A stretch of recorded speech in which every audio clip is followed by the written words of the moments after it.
this is their baby, this is their sperm, and it's like with the right connection with the mother, they can somewhat experience the labor in a way that their bonding and their relationship with their child is quite similar to the mother's, if they're allowed to be at the birth in a way that they can experience the birth in this most amazing way.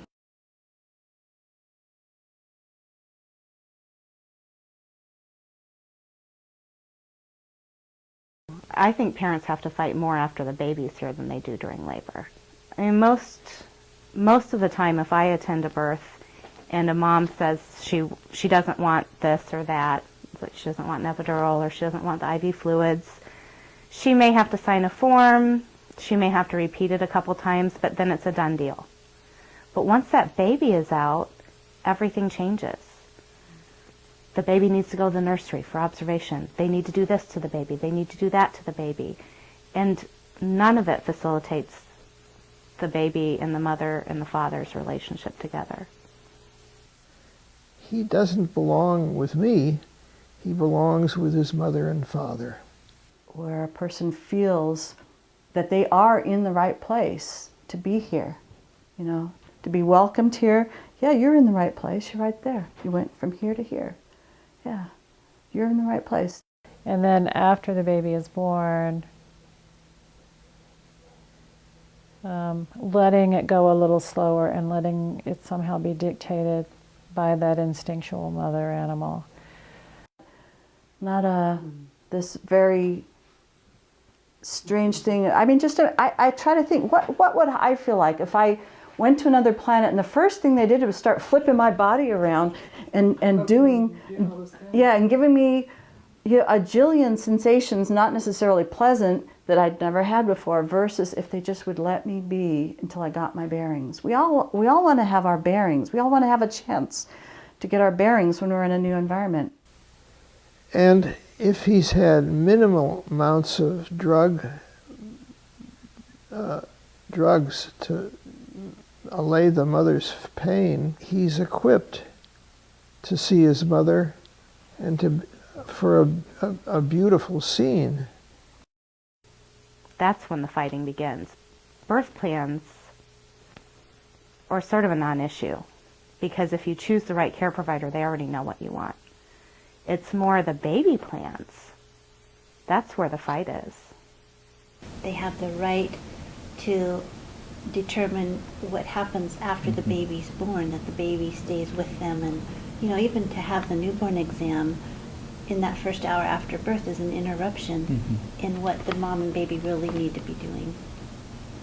And in the scene, he's in state 4. And state 4 is the quiet, alert, and he's interested in faces. The eye contact does is that when you make eye contact with someone, it causes oxytocin to be released into the system, which gives that feeling of well-being. So it really supports the mother system and the baby system to work at the optimal level of their potential in giving birth together.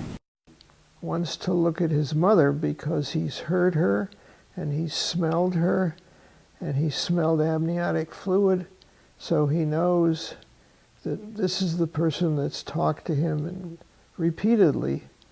And what does she look like? And now I have a new sense that I can utilize here, and I can look at her and see how beautiful she is.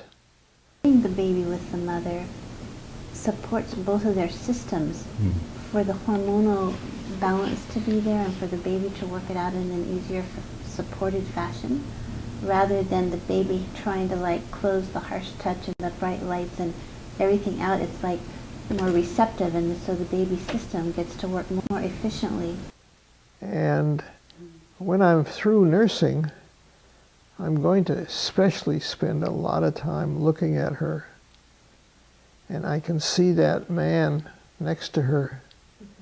And he seems important, because I've heard his voice also. So these are what the baby deserves in the first couple, 3 hours.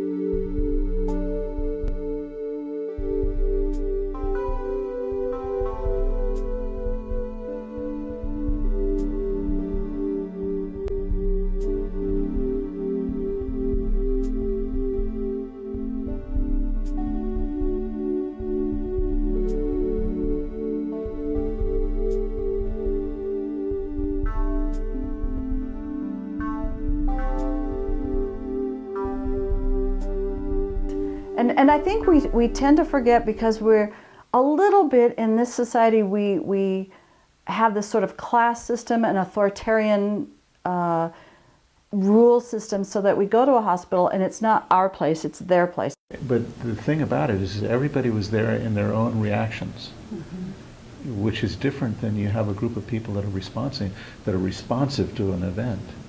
And it's about someone has to step forward and take responsibility. The doctor's place, it's the nurse's place, it's the administrator's place. They make the rules and they're allowed to because it's their place. But it's our baby.